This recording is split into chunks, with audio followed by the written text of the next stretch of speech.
Bonjour Richard, merci d'accorder cette petite interview Bonjour. à Cyclisme Actu en ce Tour de France. Ça fait un petit moment qu'on vous a pas eu, donc est-ce qu'on pourrait avoir commencé quelques petites nouvelles? Et ça va plutôt bien hein, quand on est au mois de juillet et que le tour a démarré, que les cigales sont sorties en Provence et que le soleil est radieux, on va dire, c'est magnifique. Mhm. Bon, est-ce que vous allez aller sur le Tour là cette année, en cette 112e édition? Oui, je, je suis convié pour l'étape du Ventoux, Montpellier-le Ventoux. Donc j'ai hâte d'y être. Oui, ça va être une belle étape un beau final avec une belle explication avec les favoris, hein, le Ventoux, le Montchauve qui reste un on va dire un théâtre incontournable cette année sur le Tour. Mhm. Le Ventoux, ça doit vous rappeler des bons souvenirs, notamment il y a 23 ans, Oui, une année de 2002. oui, c'est clair de gagner au Ventoux euh, quand je suis revenu après après l'affaire Fessina. Donc oui, ça faisait plaisir de revenir déjà sur le Tour et de m'imposer. Avec un certain devant un certain Lance Armstrong très remuant. Donc j'étais très content, très fatigué parce que j'avais fait quand même une échappée encore une fois plus de 200 kilomètres. Donc non, c'est ça reste de bons souvenirs. Le Ventoux, j'ai eu la chance de le gagner à plusieurs reprises dans le Dauphiné, deux fois, et là dans le Tour de France, ben il y a maintenant 20 ans. Mhm. Qu'est-ce qui rend ce col si spécial, le Mont Ventoux, le Mont Chauve comme on l'appelle? Spécialité, difficulté optimale, 18 kilomètres d'ascension. Le problème, c'est qu'on le voit de loin, donc c'est assez stressant. Généralement, s'il y a de l'air, il y a pas mal de vent, il y a un stress avec à l'approche, avec des bordures, il faut être très vigilant. Donc, on met du grand braquet. Et ensuite, on arrive dans la forêt, dans l'ascension, après le bédouin. Et là, une difficulté, plus de 10-12% de moyenne, avec une chaleur généralement très élevée, plus de 32-34 degrés pendant 10 kilomètres et ensuite Chalet-Reynard, pas un arbre et on est à 1000, plus de 1500 mètres d'altitude. Donc là, l'altitude commence à jouer. Et les derniers kilomètres, ben, plus on monte, plus c'est dur. Pour finir, ben, tout là-haut. La difficulté aussi, c'est que souvent, il y a un vent défavorable. Et donc, plus la difficulté, donc ça reste compliqué. Mhm. Est-ce que pour vous, c'est le col le plus dur de France? Non, il y en a d'autres, mais la Bonnette reste fond, reste un col très difficile. Mais le Ventoux, pour ceux qui connaissent pas dans la difficulté, on va dire, c'est deux fois l'Alpe d'Huez. Ouais, ok. C'est comme si, voilà. Donc on monte l'Alpe d'Huez deux fois, et ben ça cumule l'ascension du Ventoux pour montrer la difficulté. Ouais. Comme ça, les gens peuvent se faire une petite idée. Euh, Et voilà. bon, c'est aussi cette année une année spéciale sur le Tour, puisque c'est les 50 ans du maillot à pois. Euh, qu'est-ce que ça vous fait ce maillot? Qu'est-ce qui vous procure comme émotion à chaque fois qu'on vous rappelle ce maillot à pois? Moi, franchement, ce maillot à pois récompense celui sur le Tour qui est un peu dans l'action. Ça peut être le maillot de la combativité cumulé plus la montagne, parce que le maillot à pois pour aller le chercher à Paris, hein, pour remporter le maillot à pois, il faut quasiment faire un tour omniprésent à l'avant en montagne. Et forcément, pour aller le conquérir, ben, il faut se montrer dès que l'école arrive, on va dire à partir de deuxième catégorie, première catégorie, hors catégorie. Donc là, c'est pas faire juste une journée devant pour le gagner, hein, je parle. Hein. Mhm. Donc il faut être présent tout au long de généralement du tour, généralement la deuxième et la troisième semaine, comme tout quand tout le monde commence à être très fatigué et il faut se lancer dans des opérations. Voilà, donc il faut être assez bon sprinter en boss pour pouvoir déjà prétendre de l'acquérir et ensuite avoir une bonne aptitude de récupération et de persévérance. Donc moi, ça a incarné ma façon de courir. Donc c'est pour ça que ce maillot, on va dire, ce classement était quelque part taillé pour moi. Et quand j'ai commencé à y goûter en 92, j'ai commencé à confronter, on va dire, à l'époque, Claudio Capucci. 92, je fais deuxième derrière Claudio Capucci du classement de la montagne. Donc voilà, j'étais tout jeune, 21 ans, et j'ai goûté au maillot à pois. Et les années qui ont suivi, je me suis dit, c'est un maillot qui peut me convenir. Donc il faut se lancer à l'assaut. Et voilà, donc grâce à, on va dire, à ce maillot, ben les gens, la popularité, tout ça s'est collé à ça et voilà, ça fait un tout. Mais en tout cas, c'est celui qui est assez remuant dans le peloton, qui prend des risques à l'avant et voilà quoi. Mhm. Vous l'avez remporté 7 fois, c'est un record. Ouais. Est-ce que c'est une statistique qui vous tient à cœur, ça?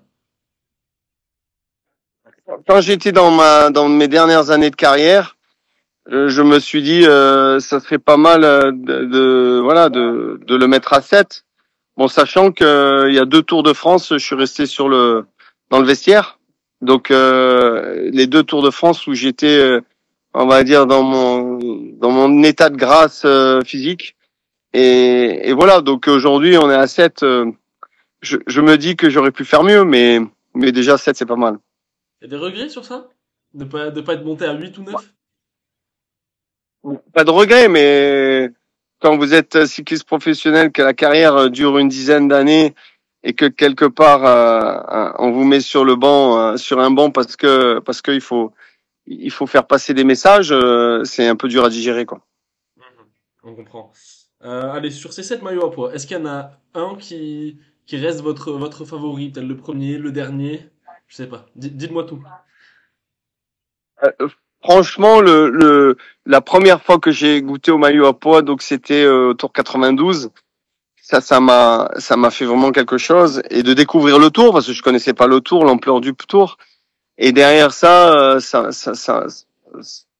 on va dire, ça m'a transformé dans l'état d'esprit et on va dire du côté, on va dire, de me dire, c'est vraiment quelque chose qui me plaît et on va essayer d'aller le conquérir.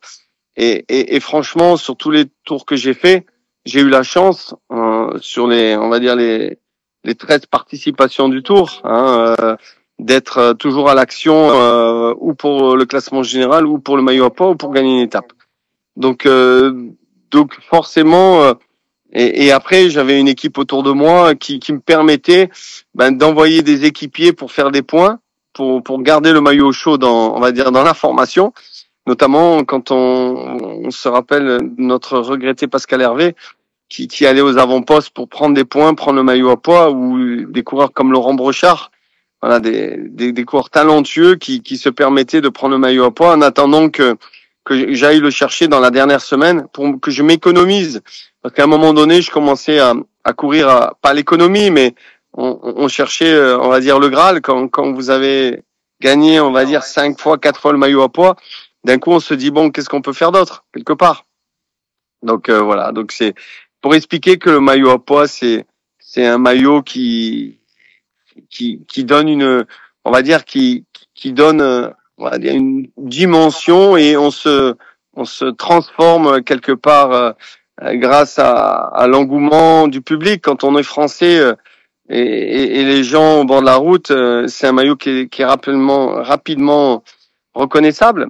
Donc c'est très sympa et la fête du mois de juillet, tout le monde est en vacances et la fête est magique et le tour est magique. Est-ce que pour vous, c'est vraiment une mentalité en vrai particulière, le maillot à pois? Est-ce que ça représente justement cet attaquant, ce grimpeur, un peu le chouchou du public aussi souvent? Ouais, chaque année, quand vous regardez celui qui gagne le maillot à pois, en fait, il a été les 3 semaines quasiment aux avant-postes, à l'attaque, dans des performances. Voilà, en tout cas, ça récompense. C'est un peu le maillot jaune de la montagne, mais le maillot jaune de celui qui a été, on va dire, même s'il n'a pas gagné quelque part, il a été attaquant. Voilà, c'est l'attaquant né. Et quand on voit, ben, sur les dernières années que Pogacar quelque part, il prend le maillot à poids, quelque part, c'est mérité aussi parce que il attaque et il attaque dans des moments difficiles en montagne.